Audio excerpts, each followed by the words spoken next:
আসসালামু আলাইকুম।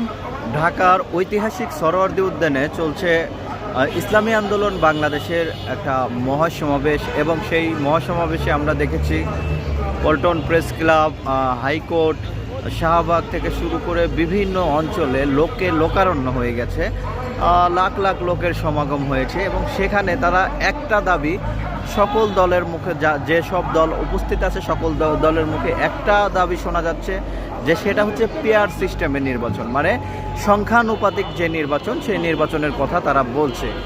এখন এই যে সংখ্যানুপাতিক নির্বাচন, সেই সংখ্যানুপাতিক নির্বাচন দেশের বৃহৎ রাজনৈতিক দল বিএনপি চায় না। কেন চায় না, সেই বিষয়টি নিয়েই কথা। ধরেন 1991 সালে যখন নির্বাচন হয়, সেই নির্বাচনে বিএনপি 31% ভোট পেয়েছিল এবং আওয়ামী লীগ 30% ভোট পেয়েছিল।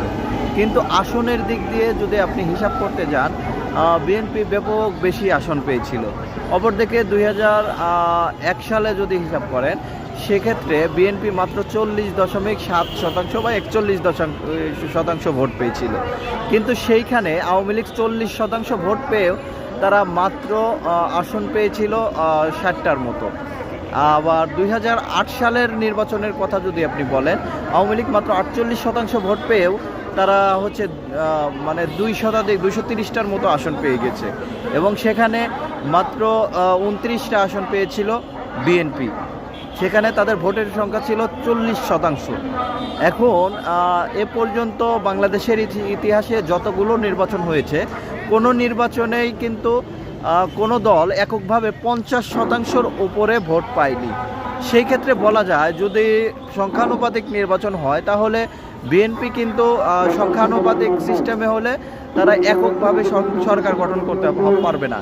যেহেতু 50% ভোট পাবে না বা 150 আসনে এককভাবে পাওয়া সম্ভব না, সেই ক্ষেত্রে তাদেরকে অন্য কোনো রাজনৈতিক দলের সাথে জোটবদ্ধভাবে মানে সরকার গঠন করতে হবে। এটাই তাদের সবচেয়ে বড় আশঙ্কার বিষয়, যে তারা কোনোভাবে 50% ভোট পাবে না। এখন বাংলাদেশের জনগণ 50% ভোটের যদি কোনো দল যদি না পায়, তারা 50%-র নিচে 40%, 30% ভোটে তারা সরকার গঠন করে, এটা আসলে গণতন্ত্রের সাথে কতটা যায় এটা তারাই জানে। এই জন্য ইসলামী আন্দোলন, জামাত ইসলামী, গণ অধিকার পরিষদ সহ বাংলাদেশের অধিকাংশ রাজনৈতিক দলের চাওয়া একটা সংখ্যানুপাতিক বা পেয়ার পদ্ধতিতে নির্বাচন।